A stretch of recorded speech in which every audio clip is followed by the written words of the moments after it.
அகமதாபாத் ஏர்போர்ட்டில் அதிகமாக லோட் பண்ணுறாங்கன்றத குற்றச்சாட்டு இருக்குது. ரியர் சென்டர் ஆஃப் கிராவிட்டி போனால் அது வந்து த்ரஸ்ட்டுக்கு அகெயின்ஸ்டாக போயிடும். டிராகில் லிஃப்ட் வந்தால் தான் உந்து சக்தியை வச்சு மேலே எழும்ப முடியும். அப்போ உந்து சக்தி இல்லை, அப்போ என்ஜின் வந்து ஒர்க் ஆகலை. இது எல்லாமே வந்து ஒரு 30 to 40 செகண்ட்ஸ் ஆர் 1 minute நடக்கும். த்ராட்டில் கொடுத்து மேலே எழுப்பணும். விஆர் ஸ்பீடு மேலே எழுப்பிருச்சு. அப்போ அது வரைக்கும் என்ஜின் ஒர்க் ஆகுது. ஃபியூயல் வந்து பைப்பில் இருக்கக்கூடிய fuel will lost only for 30 to 40 seconds அப்படின்னு சொல்கிறாங்க. அப்போ 30 to 40 செகண்ட்ஸ் தான் ஃப்ளைட்டே பறந்துருக்கு. பைலட் வந்து இன்னட்வென்ட்லி மிஸ்டேக் பண்ணாங்க, இல்லை சிஸ்டம் எப்படி அலோவ் பண்ணுச்சு, ஃபியூயல் போகிற பைப்பை வந்து மூடிட்டாங்கன்னா அதெல்லாம் ஈஸியாக கண்டுபிடிச்சிடலாம். பைலட்டை கண்டுபிடிச்சிடலாம். அதான் நீ வந்து ஜெர்க்காக இருப்பார். இந்த ஆக்சிடென்ட் நடந்த உடனே கூப்பிட்டு இதை திருப்பி விடு, டைவெர்ட் பண்ணு அப்படின்னு சொல்லியிருப்பாரு. அந்த வேலையை அந்த அடிமை செஞ்சுருப்பாங்க. த்ரஸ்ட்டுக்கு தகுந்த வெயிட்டுக்கு தகுந்த த்ரஸ்ட் வேணும். அப்போ அந்த வெயிட்டு தான் அங்கே தான் அதானி வந்து ஒரு, ஏன்னா கிரவுண்ட் கண்ட்ரோல் சிஸ்டம் அவங்க தான் இருக்குது. அப்போ என்ன அர்த்தம், there is something fishy about it. இதுலேயே தெரிஞ்சிடும். ஆமாம், குரூவை டைட் பண்ணாமல், ஒழுங்காக டைட் பண்ணாமல் கதவே பிச்சுட்டு போயிருக்கு, ஆக்சிடென்ட் ஆகிருக்கு. ஃபேடக் ப்ராப்ளம் நடந்திருக்கு, ஆக்சிஜன் சேம்பர் ப்ராப்ளம் நடந்திருக்கு. இப்போ வந்து லிஸ்ட்டு கேட்குறாரு மோடி, என்னென்ன ஏர்க்ராஃப்ட்டு எப்போ வாங்கினீங்க, எவ்வளோ நாள் பழசு, அது எவ்வளோ நாள் ஆப்ரேட் பண்ணுறீங்க, டீட்டெயிலாம் கொடுங்க. ஓன்றது தானே வாங்கினாங்க, ஓன்ற டேட்டா இல்லையா? கிரவுண்ட் கண்ட்ரோல் வந்து அதானிகிட்ட இருக்குது. அதானிக்கிட்ட. அப்போ அதானி வந்து ஓவர்லோட் பண்ணி இதை வந்து ஓவர்லோட் பண்ணியிருந்தால் அவர்கள் வந்து ரெஸ்பான்சிபிள், மோடிக்கு வேண்டப்பட்டவர். கடைசியில் 241 உயிர்களுக்கு ரெஸ்பான்சிபிள் இத்தனை பேர் சார். அறுவை சிகிச்சையில் கத்தை என்பது வரலாறு, ரோபோட்டிக் சர்ஜரி என்பது இன்றைய கூறு. தங்கம் புற்றுநோய் சிகிச்சை மையம், நாமக்கல் மற்றும் கான்பூர். இன்றைக்கு நம்மோடு சிறப்பான நேர்காணலில் இருந்திருப்பவர் முன்னாள் குடியரசுத் தலைவர் திரு அப்துல் கலாம் அவர்களுடைய சிறப்பு உதவியாளர், பெரும் மதிப்பிற்குரிய திரு பொன்ராஜ் அவர்கள். சார் வணக்கம். சார் வணக்கம். நல்லா இருக்கீங்களா? நல்லா இருக்கு. கிட்டத்தட்ட இந்த விமான விபத்து நடந்து முடிந்த பிறகு பல சர்ச்சை தொடர்ந்து எழுதப்படுகிறது, பல காரணங்களும் சொல்லப்படுகிறது. குறிப்பாக அவர்களுக்கு பாதிக்கப்பட்ட குடும்பங்களுக்கு நிவாரண உதவியும் கொடுக்க டாடா நிறுவனம் அறிவிப்பு கொடுத்துருக்காங்க.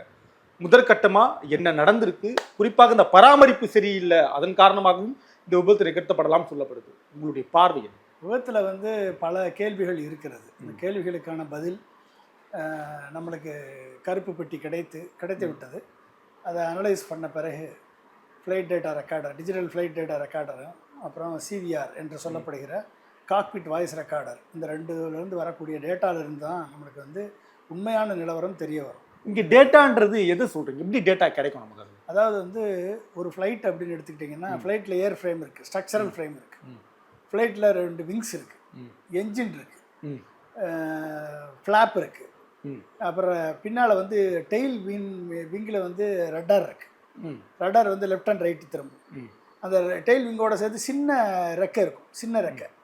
அந்த ரெக்கை தான் எலிவேட்டர் இருக்கும். அது வந்து அப் அண்ட் டவுன் போகிறதுக்கு ஹெல்ப்ஃபுல்லாக இருக்கும். இவ்வளோ வேலை செய்யும். அப்புறம் விங்கில் வந்து ரெண்டு அட்டாச்மெண்ட் இருக்கும். அதான் ஒன்று ஃப்ளாப்பு, இன்னொன்று வந்து எயில்ரான்ஸ்னு பேர். ஃப்ளாப் வந்து லிஃப்ட்டுக்கும் ட்ராக்குக்கும் ஹெல்ப் பண்ணும்.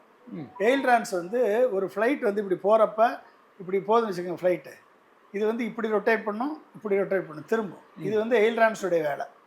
இது ரெண்டும் பண்ணணும். இதுக்கு இடையில் நீங்கள் வந்து பாட்டம் ஆஃப் த ஏர்க்ராஃப்டில் வந்து ஃபியூசிலாஜ் இருக்கும். Central fuselage, front fuselage and rear fuselage. இதில் தான் வந்து ஃபியூயல் வந்து லோட் பண்ணுவாங்க. இந்த ஃபியூயல் லோட் பண்ணக்கூடிய டேங்க். ஸோ இது இருக்குது. ஸோ இதையெல்லாம் கண்ட்ரோல் பண்ணக்கூடிய flight control system, mission computer, இதெல்லாம் கம்ப்யூட்டர் பண்ணக்கூடிய flight control system, mission computer.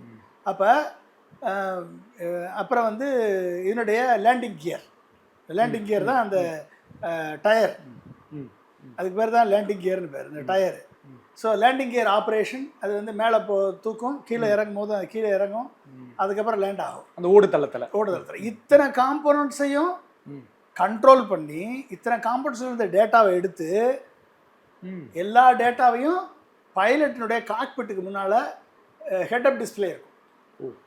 ஹெட்அப் டிஸ்பிளேயில் ஒவ்வொரு சிஸ்டத்தை பற்றியும் பேஜஸ் இருக்கும். இந்த பேஜ் எப்படி இருக்குது, லேண்டிங் கியர் எப்படி இருக்குது, ஒர்க் பண்ணுது, இஸ் கரெக்டாக நாட், ஃபியூசிலாஜ் கரெக்டாக லோட் ஆகிருக்கா இல்லையா, ஃபியூசிலாஜுடைய பைப்பிங் லைன் ஒழுங்காக இருக்கா இல்லையா, ஃப்ளாப் சிஸ்டம் கான்ஃபிகரேஷன் கரெக்டாக இருக்கா இல்லையா, என்ஜின் ரெண்டும் த்ரஸ்ட்டு கரெக்டாக இருக்கா இல்லையா, என்ஜின் ஒர்க் ஆகுதா இல்லையா. ஸோ இப்படி எல்லாத்தையும் செக் பண்ணி அத்தனை டேட்டாவையும் எடுத்து இதை வந்து ஒட்டுமொத்தமாக பைலட்டுக்கு டேட்டாவாக கொடுத்துருவாங்க, வந்துடும்.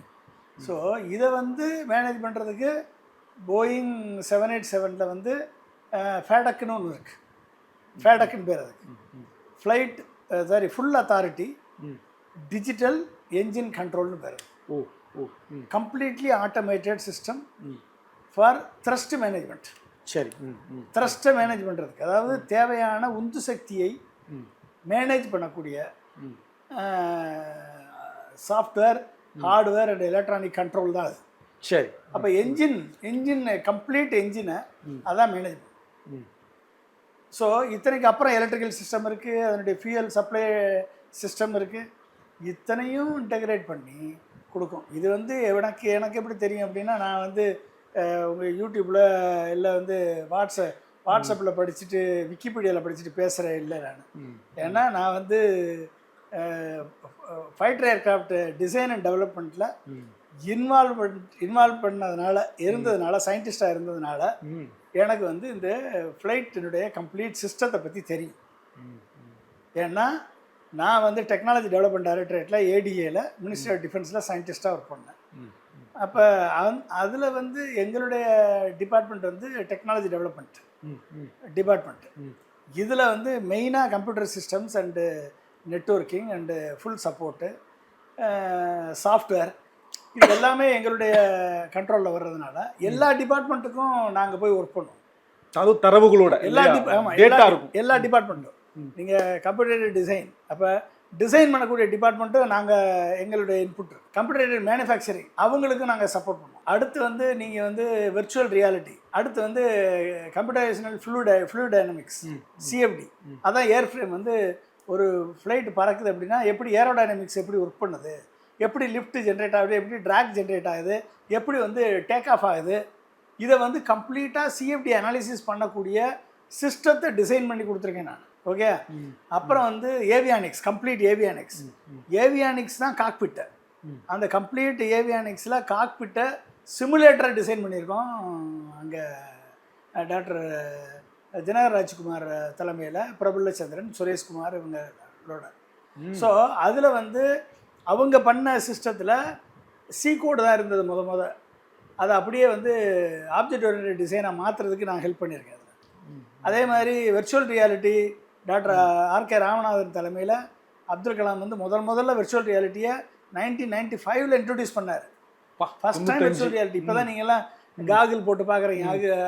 நாங்கள் 1995 அதில் இன்ட்ரடியூஸ் பண்ணோம். அதில் எம்டிஆர் பிரசாத்னு அவருக்கு 32 வருடம் முன்னாடி இல்லையா? ஆமாம், 1995. அப்போ அதை வந்து இன்ட்ரடியூஸ் பண்ணி அந்த வெர்ச்சுவல் ரியாலிட்டியில் சிமுலேட்டரை கொண்டாந்து கேடில் பண்ணுற டிசைனை கொண்டாந்து இதில் வந்து வச்சு இதில் அசம்பிளி டிஸ்அசம்பிளி ஸ்டடீஸ் பண்ணி கிராஸ் ரெஃபரன்ஸ் ஸ்டடீஸ் பண்ணி மார்க்கு நான் ப்ரோட்டோடைப் பண்ணுறதுக்கு பெரிய ஒரு ஸ்ட்ரக்சரல் மார்க் டிசைன் பண்ணுவாங்க. அதெல்லாம் இல்லாமல் எல்லாமே கம்ப்யூட்டர் எய்டட் டிசைனில் கொண்டு வந்து இதெல்லாம் பண்ணுறதுக்கான வேலையெல்லாம் பண்ணியிருக்கோம். ஸோ அப்புறம் வந்து டாக்டர் ஆர்கே ராமநாதன் கீழே இருக்கக்கூடிய குரூப்பு, என் கூட வந்து ராமகிருஷ்ணன், பாண்டியன், இப்படி வந்து பல்வேறு சயின்டிஸ்ட்டு ஒர்க் பண்ணி எல்லாரும் இன்டகிரேட் பண்ணி கொடுத்தோம். அப்போ நாங்கள் ஏடிஏல டிசைன் பண்ணுவோம், ஹெச்ஏஎல் மேனுஃபேக்சரிங் பண்ணுவோம், அசம்பிள் பண்ணுவோம். ஏடிஏ டிசைன் பண்ணுவோம், அசம்பிள். நாங்கள் டிசைன் பண்ண பார்ட்ஸை வந்து 400 இண்டஸ்ட்ரி, ப்ரைவேட் இண்டஸ்ட்ரி மேனுஃபேக்சர் பண்ணுவாங்க. அதை இண்டிபெண்டன்ட் வேலிடேஷன் வெரிஃபிகேஷன் பண்ணுவோம். பண்ணதை வந்து அந்த பார்ட்ஸ் அங்கே போகும், ப்ராடக்ட் டேட்டா மேனேஜ்மெண்ட் சிஸ்டத்து மூலமாக அதை வந்து மேனேஜ் பண்ணி ஒட்டுமொத்த ஹெச்ஏஎல் அசம்பிள் பண்ணுவாங்க. இதுதான் வந்து என்டையர் ப்ராசஸ். இதில் இன்வால்வ் ஆனதுனால எனக்கு வந்து கொஞ்சம் தெரியும். இல்லை, இதுவே எங்களுக்கு தலை சுத்துது கேட்கும்போது. எப்பா இவ்வளோ விஷயம் இருக்குல்ல, 30 வருஷம் முன்னாடி இன்னைக்கு நாங்கள் கொண்டாடுற ஒரு விஷயத்தை வந்து நீங்கள் அன்னைக்கு உணர்ந்துருக்கீங்க, தத்ரூபமாக உருவாக்கியிருக்கீங்க, அதுவும் சக விஞ்ஞானிகளோடு அதை உருவாக்கியிருக்கீங்க. இந்த இவ்வளோ பங்களிப்பு இருக்குது. இந்த பங்களிப்பு வந்து நம்ம வந்து கொண்டாடுறோம். இதையெல்லாம் தாண்டி இந்த விபத்திற்கு முக்கிய காரணமாக இன்றைக்கு பேசப்படுவது பராமரிப்பும் டாட்டாவும். அந்த பராமரிப்பு வந்து அதானி குழுமம் என்ன நடந்திருக்கு, பராமரிப்பு எந்த அளவுக்கு முக்கியம், அதானி குழுமம் தவறவிட்டது என்னவா இருக்கும்? அதாவது வந்து நீங்கள் இதில் முக்கியமான விஷயத்தை 4 விஷயத்தை பார்க்கணும். ஃபெயிலியருக்கு எனக்கு ரீசன் என்ன ஒன்று, அதை வந்து பார்க்கணும். ஒன்று வந்து 2 என்ஜினும் ஃபெயிலியர் ஆயிடுச்சு. ஃபெயிலியர் ஆன உடனே 2 இன்ஜினியரும் ஃபெயிலியர் ஆயிடுச்சுன்ன உடனே பைலட்டுக்கு என்ன செய்யுதுன்னு தெரியல. டேக் ஆஃப் ஆகி 30 செகண்ட் தான், 30 செகண்ட் 40 செகண்ட் சொல்கிறாங்க, 3 நிமிஷம் சொன்னாங்க முதல்ல இனிஷியலாக. இப்போ டேக் ஆஃப் ஆகி 30 செகண்டில் ஒரு 600 ஃபீட்டு போயிடுச்சு.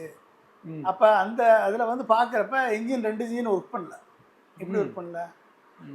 அப்போ அதுக்கு என்ன ரீசன்? ஏன் ஷட் டவுன் ஆச்சு? ஏன் பவர் வரல? பவர் கிடைக்கலையா? என்ஜினுக்கு பவர் கிடைக்கலையா?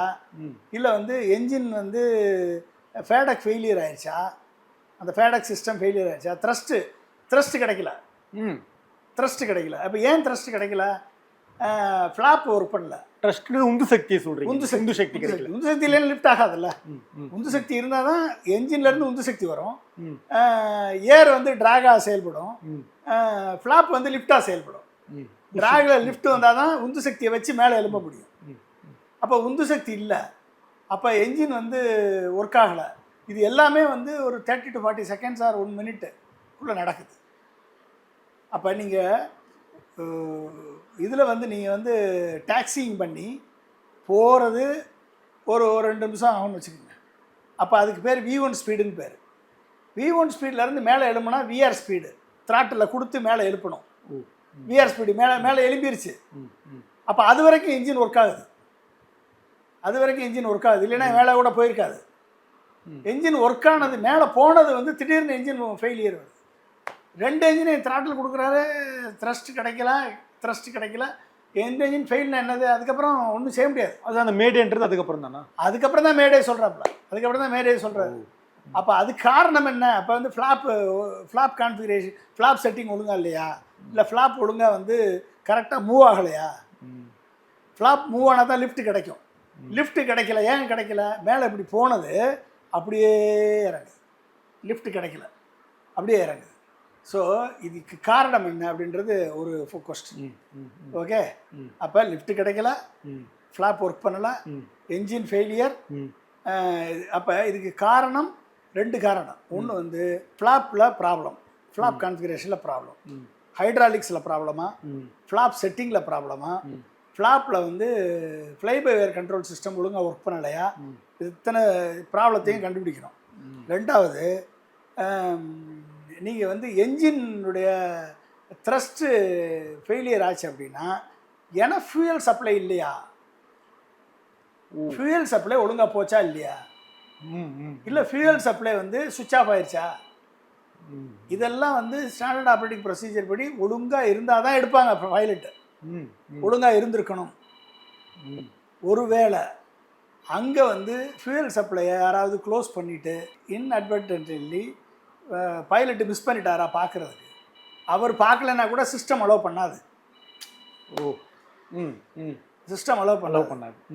அப்போ இத்தனை கொஸ்டின்ஸையும் நம்ம வந்து செக் பண்ணணும். 2வது. 3வது, நீங்கள் வந்து லோடு, அதாவது த்ரஸ்ட்டு லோடு ஃபேக்டர். த்ரஸ்ட்டுக்கு தகுந்த வெயிட்டுக்கு தகுந்த த்ரஸ்ட் வேணும். அப்போ அந்த வெயிட்டு தான் அங்கே தான் அதானி வந்து ஒரு, ஏன்னா கிரவுண்ட் கண்ட்ரோல் சிஸ்டம் அவங்ககிட்ட தான் இருக்குது. அப்போ வெயிட்டு லோட் பண்ணும் பொழுது இந்த வெயிட்டை எவ்வளவு லோடிங் ஈவனாக லோட் பண்ணாங்களா ஒரு கொஸ்டின். டிக்ளேர்டு வெயிட்டுக்கும் லோடான வெயிட்டுக்கும் என்ன டிஃப்ரென்ஸு?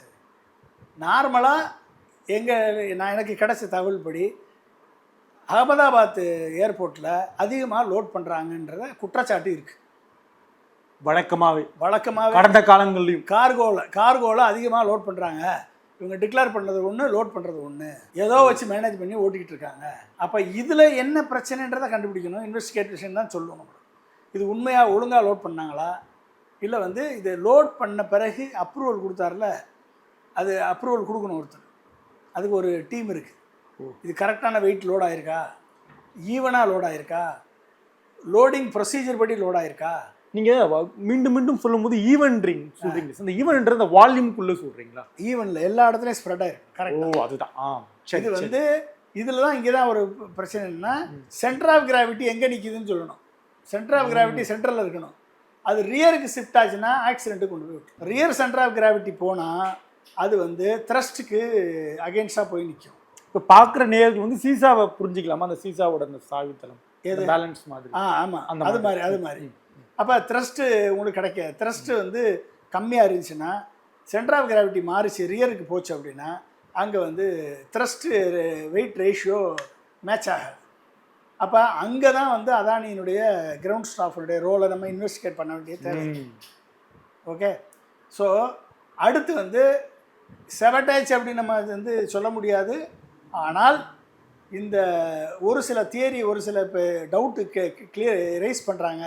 என்ன ரைஸ் பண்ணுறாங்க, யாராவது அது யார் வந்து கடைசியாக ஃபியூயல் சிஸ்டத்தை ஆப்ரேட் பண்ணது, ஃபியூயல் வந்து பைப்பில் இருக்கக்கூடிய fuel will lost only for 30 to 40 seconds அப்படின்னு சொல்கிறாங்க. அப்போ 30 to 40 seconds தான் ஃப்ளைட்டே பறந்துருக்கு. ஆமாம். அப்போ பைப்பில் இருக்க ஃபியூயல் சப்ளை முடிஞ்ச உடனே ஃபியூயல் சப்ளை இல்லை. அப்போ இது உண்மைதானா? எப்படி வந்து பைலட் வந்து இன்னட்வென்ட்லி மிஸ்டேக் பண்ணாங்க, அதை பார்க்கலையா, இல்லை சிஸ்டம் எப்படி அலோவ் பண்ணுச்சு அப்படின்றதெல்லாம் வந்து நம்ம இவ்வளவு கேள்வி இருக்கு இல்லையா? இவ்வளவு கேள்வி இருக்குது. இந்த கேள்விகளுக்கெல்லாம் பதில் அவங்க சொன்னால் தான் நம்மளுக்கு எதனால் இதாச்சுன்னு தெரியும். இதை தாண்டி ஒரு ஏர்கிராஃப்ட் அதாவது கிரவுண்ட் ஸ்டாஃப்னுடைய ரோல் மிகப்பெரிய ரோல். கரெக்டாக அவங்க ஸ்டாண்டர்ட் ஆப்ரேட்டிங் ப்ரொசீஜர் படி கரெக்டாக பண்ணணும். அப்புறம் வந்து என்ஜினியரிங் ஸ்டாஃப் அவங்க வந்து ஒவ்வொரு சிஸ்டத்தையும் செக் பண்ணி செக்லிஸ்ட் படி வந்து அவங்க கொடுக்கணும், கரெக்ட் பண்ணணும். இதெல்லாம் ஒழுங்காக நடந்துச்சான்னு மேற்பார்வை பண்ணணும், சூப்பர்வைஸ் பண்ணணும். இதெல்லாம் ஒழுங்காக பண்ணாங்களா, ரியாலிட்டியை ஒழுங்காக ரெஃப்ளெக்ட் பண்ணாங்களான்றது தெரியல. இப்போ இதெல்லாம் இதில் ஏதாவது ஒரு மிஸ்டேக் இருந்து கண்டுபிடிச்சிருந்தாங்கன்னா இந்த ப்ராப்ளத்தை அவாய்ட் பண்ணியிருக்கலாம். ஆட்டோமேட்டிக்காக சாஃப்ட்வேரில் ஃபெயிலியர் ஆச்சுன்னா யாரும் ஒன்றும் பண்ண முடியாது, ஃபேடக்கில் ஃபெயிலியர் ஆச்சுன்னா ஒன்றும் பண்ண முடியாது. அதுவும் இந்த பிளாக் பெட்டியில் தெரிஞ்சிடும். தெரிஞ்சிடும், அது தெரிஞ்சிடும் எதனால் ஃபெயிலியர்னு தெரியும். ஃபியூயல் போகிற பைப்பை வந்து மூடிட்டாங்கன்னா அதெல்லாம் ஈஸியாக கண்டுபிடிச்சிடலாம், பைலட்டாக கண்டுபிடிச்சிடலாம், ஃப்ரீ ஃப்ளைட் வெரிஃபிகேஷனில் கண்டுபிடிச்சிருவாங்க. அது எப்படி அப்படிலாம் ஒரு தியரி இப்போ சொல்கிறாங்க, அதெல்லாம் உண்மையா அப்படின்றத நம்ம பார்த்தா தான் தெரியும். ஆனால் உடனே அருணா கோஸ்வாமி மாதிரியான ஆட்கள் வந்து இந்த விபத்தை துருக்கி பக்கம் திருப்பி விட்டாங்க இடையில. நீங்கள் பார்த்துருக்கீங்க, டக்குன்னு வந்து இது அதானிக்கும் புத்தருக்கும் எந்த தொடர்பும் இல்லை அப்படின்ற மாதிரி எழுத ஆரம்பித்தாங்க. அதுக்கு என்ன காரணம்? உடனே அதானியை ஷீல்டு பண்ண என்ன காரணம்? அதானி வந்து ஜெர்க்காக இருப்பார். இந்த ஆக்சிடென்ட் நடந்த உடனே அவருடைய ஏஜென்ட்டுகளை கூப்பிட்டு இதை திருப்பி விடு, டைவெர்ட் பண்ணு அப்படின்னு சொல்லியிருப்பார். அந்த வேலையை அந்த அடிமை செஞ்சுருப்பாங்க. அர்னாப் கோஸ்வாமி போன்ற அடிமைகள் அந்த வேலையை செஞ்சுருப்பாங்க. அப்போ என்ன அர்த்தம், there is something fishy about it. இதுலேயே தெரிஞ்சிடுது. ஆமாம், சம்திங் ஃபிஷி இருக்குது. அப்போ அதை ஒழுங்காக இன்வெஸ்டிகேட் பண்ணி ரிசல்ட் ஒழுங்காக வரணும். இப்போ என்ன கன்சர்ன் அப்படின்னா, இதில் இன்டர்நேஷ்னல் ஏவியேஷன் அத்தாரிட்டி வந்து இதில் தலையிடணும். இதில் வந்து யுஎஸ் அப்புறம் வந்து போயிங் இவங்களுடைய ஏவியேஷன் அத்தாரிட்டி, இந்தியாவில் இருக்கக்கூடிய ஆக்சிடெண்ட் அதாவது ஏர்கிராஃப்ட் ஆக்சிடெண்ட் இன்வெஸ்டிகேஷன் பியூரோ, அப்புறம் டிசிஜிஏ, இவங்க எல்லாரும் சேர்ந்து உண்மையை வெளிக்கொண்டாடணும். அவ்வளோதான், எது நடந்துச்சுன்ற உண்மையை சொல்லணும். இதில் ஏதாவது யாரையாவது காப்பாற்ற போகிறேன்னு சொல்லி மறைச்சிடக்கூடாது. அது ஒரு பெரிய கொஸ்டின். இந்த ஒரு விமானம் விபத்து நடந்துடுச்சு, எதிர்பாராத விபத்து. இன்னும் பல விமானங்கள் அங்கே கேள்விக்குறியாகப்பட்டு இருக்குங்களே, அது என்ன, அடுத்து என்ன ஆகும்? அதாவதுங்க, உலகிலேயே சேஃபஸ்டான ஜேர்னினா விமான பயணம் தான் சேஃபஸ்டான ஜேர்னி, சேஃபான ஜேர்னி. அதில் வந்து உங்களுக்கு வந்து இந்த மாதிரி விபத்துக்கள் நடப்பது rarest of the rare cases. ஆனால் விபத்து நடந்துச்சு அப்படின்னா திரும்பவும் அதே மாதிரியான விபத்து நடக்கக்கூடாது. இது வந்து நீங்கள் வந்து போயிங் மேலே ஏகப்பட்ட கம்ப்ளைண்ட்ஸ் இருக்குது. இப்போ மெனோவரிங் வந்து அதாவது எம்சிஏன்னு ஒன்று இருக்குது, மெனோவரிங் கேரக்டரிஸ்டிக்ஸ் அட்வான்ஸ்மெண்ட்டு கண்ட்ரோல்னு ஒன்று இருக்குது. அதில் ஏகப்பட்ட ப்ராப்ளம் வந்து ஃபெயிலியர் ஆகிருக்கு. ரெண்டாவது, ஸ்க்ரூவை டைட் பண்ணாமல், ஒழுங்காக டைட் பண்ணாமல் கதவே பிச்சுட்டு போயிருக்கு, ஆக்சிடெண்ட் ஆகிருக்கு. ஒழுங்காக டைட் பண்ணாமல் கதவே பிச்சுட்டு போயிருக்கு, அந்த ப்ரெஷர் தாங்காமல். இது ரெண்டாவது. ஃபேடக் ப்ராப்ளம் நடந்திருக்கு, ஆக்சிஜன் சேம்பர் ப்ராப்ளம் நடந்திருக்கு. இப்படி பல்வேறு குற்றச்சாட்டுகள் இருக்குது. இதை வந்து போயிங்கில் இருக்கக்கூடிய எக்ஸாம்பிளாகியே வந்து ஒருத்தர் விசில் ப்ளோயராக செயல்பட்டு அவர் வந்து ரைஸ் பண்ணியிருக்காரு, ப்ராப்ளத்தை சொல்லியிருக்காரு. Because of work pressure engineers வந்து ஒழுங்காக ஒர்க் பண்ண முடியல, ஓவர்லோட் பண்ணுறாங்க, மேனுஃபேக்சரிங் டிஃபெக்ட் வருது, குவாலிட்டியில் காம்ப்ரமைஸ் பண்ணுறாங்க, ப்ரொக்யூர்மெண்ட்டில் காம்ப்ரமைஸ் பண்ணுறாங்க, அப்போ மேனுஃபேக்சரிங்கில் காம்ப்ரமைஸ் பண்ணுறாங்க. இப்படியெல்லாம் வந்து விசில் ப்ளோயர் கவனத்துக்கு கொண்டு வராங்க. இந்த காம்ப்ரமைசிங் எல்லாமே காஸ்ட் சேவிங், அப்புறம் குயிக்காக ரிலீஸ் பண்ணணுன்ற மெத்தடு. அப்புறம் அமெரிக்கன் ஏவியேஷன் சொசைட்டியில் வந்து அவங்களும் இவங்களும் டைப் பண்ணிக்கிறது. அப்போ வந்து நான் வந்து சியாட்டிலில் போய் போயிங்குடைய ஏர் ஹேங்கருக்கே போயிருக்கேன், மேனுஃபேக்சரிங் ஹேங்கருக்கே போயிருக்கேன். நான் அப்துல் கலாம் சாரும் நானும் விசிட் பண்ணால் சியாட்டிலில் போயிங்குடைய ஹேங்கர். அப்போ வந்து இதே ட்ரீம் லைனர் 747 தான் பண்ணிட்டு இருந்தாங்க. 2009 இது நடந்துட்டுருக்கு. சரி, மேனுஃபேக்சரிங் ஆகி போயிட்டே இருக்கு. இதில் வந்து அப்கிரேட் பண்ணுறது, சாஃப்ட்வேரு அப்கிரேட் பண்ணக்கூடிய சிஸ்டம், இது எல்லாமே வந்து குவாலிட்டியில் காம்ப்ரமைஸ் பண்ணிட்டீங்கன்னு வச்சுக்கோங்களேன், காம்படிட்டிவ்னஸ் போகுது. இப்போ காம்படிட்டிவ்னஸ்க்காக காஸ்ட் கட்டிங் பண்ணுறாங்க. என்ஜினியருக்கு ஒர்க் பண்ணக்கூடிய என்ஜினியர்ஸுக்கு ப்ரெஷர் இருக்குது, பணி நேரம் அதிகமாக இருக்கிறது உண்மை, பணி நேரம் அதிகமாக இருக்குது. அப்போ வந்து அது மட்டும் இல்லாமல் ஓவர்லோடு பண்ணுறாங்க. இது மாதிரி பிரச்சனைன்னு சொன்னால் அதை உடனே அட்ரஸ் பண்ணாமல் போகக்கூடாது. இப்போ நாங்கள் ஃபைட்டர் ஏர்க்ராஃப்ட்லாம் வந்துட்டு சின்ன பிரச்சனை கூட நாங்கள் வந்து சால்வ் பண்ணாமல் அடுத்த ஸ்டெப் போக மாட்டோம், நகர மாட்டோம். நாட் ஈவன் 0.0009% எரர் கூட we cannot accept. That may lead to a problem. Where is a general systems, where is a fly-by-wire control system, where is a missile computer, where is a cockpit, where is a claw, control law. எதுலையுமே வந்து காம்ப்ரமைஸாக பண்ண முடியாது. ஆனால் கூடாது. இது பெரிய முறைகேடு, மோசடி இல்லையா? அப்போ இந்த மாதிரியான குற்றச்சாட்டுகள் போயிங் மேலே இருக்குது. அதுக்கு என்ன பதில் சொல்கிறாங்கன்னு தெரியாது. இந்திய அரசுடைய செயல்பாடு என்னவா இருக்கும் நீதி வழங்குறதுல? இந்திய அரசு இதில் வந்து டிரான்ஸ்பரண்ட்டாக செயல்படணும், எந்த ரிசல்ட்டையும் மறைக்கக்கூடாது. இதில் என்ன நடந்துச்சுன்றதை ஓப்பனாக இன்டர்நேஷ்னல் கம்யூனிட்டிக்கு டிஸ்க்ளோஸ் பண்ணணும். ஒரு சார்பு இல்லாமல் டிஸ்க்ளோஸ் பண்ணணும். இதில் யாராவது ஹியூமன் எரரோ இதில் வந்து நெக்லிஜென்ஸோ இருந்தால் அதுக்குரிய நடவடிக்கை எடுக்கணும். மெஷினில் எரர் வந்துச்சு அப்படின்னா அது வந்து is responsibility of the Boeing. இப்போ அடிப்படை மக்களுக்கு கேட்க இன்னொரு கேள்வி கூட இருக்குது சார். பிரதமர் மோடி அதானி டாட்டா கேள்வி கேட்பாரான்னு கேட்குறாங்க. அதனால தான் இந்த டவுட் வருது. இப்போ டாட்டா வந்து ஏர்லைன்ஸ், ஆப்ரேட்டிங் ஏர்லைன்ஸ் இன்றைக்கி இவங்க ஆப்ரேட் பண்ணுறாங்க. இதை வாங்கினது யார்? ஏர் இண்டியா யார்கிட்ட இருந்துச்சு? கவர்மெண்ட் ஆஃப் இந்தியாவிலேருந்து. இப்போ வந்து லிஸ்ட்டு கேட்குறாரு மோடி, என்னென்ன ஏர்க்ராஃப்ட்டு எப்போ வாங்கினீங்க, எவ்வளோ நாள் பழசு, அது எவ்வளோ நாள் ஆப்ரேட் பண்ணுறீங்க, டீட்டெயிலாம் கொடுங்கன்னு. ஓன்றது தானே வாங்கினாங்க, ஓன்ற டேட்டா இல்லையா? ஏர்லைன்ஸை பொறுத்த வரைக்கும் அவங்களுடைய ரோல் வந்து operation, maintenance and upkeeping of the SOP. இது வந்து அவங்களுடைய இதில் ஏதாவது தவறு இருந்தால் டாடா ஏர்லைன்ஸ் தண்டிக்கப்பட வேண்டியவர்கள். கட்டாயம். கிரவுண்ட் ஸ்டாஃப், கிரவுண்ட் கண்ட்ரோல் வந்து அதானிகிட்ட இருக்கு. அப்போ அதானி வந்து ஓவர்லோட் பண்ணியிருந்தால் அவர்கள் வந்து ரெஸ்பான்சிபிள், மோடிக்கு வேண்டப்பட்டவர். அப்புறம் ஃப்ளையிங் மெஷினில் ப்ராப்ளம் அப்படின்னா போயிங் ரெஸ்பான்சிபிள். சரியா? கடைசியில் 241 உயிர்களுக்கு ரெஸ்பான்சிபிள் இத்தனை பேர் சேர்ந்து. உங்களுடைய நேரத்தை ஒதுக்கி மிக சிறப்பாக ஒரு நேர்காணல், பல கணைகளை இந்த கேள்வியில் கொடுத்தீங்க. ரொம்ப ரொம்ப சுவாரஸ்யமாக, ஆதாரப்பூர்வமாக நீங்கள் முன்வைத்த அந்த தர்க்க ரீதியான வாதத்திற்கு இப்போ அவங்க பதில் கொடுக்க ஆரம்பிப்பாங்க. நம்ம பொறுத்திருந்து பார்க்கலாம். ரொம்ப நன்றி சார். நன்றி. அறுவை சிகிச்சையில் கத்தை என்பது வரலாறு, ரோபோட்டிக் சர்ஜரி என்பது இன்றைய கூறு. தங்கம் புற்றுநோய் சிகிச்சை மையம், நாமக்கல் மற்றும் கான்பூர்.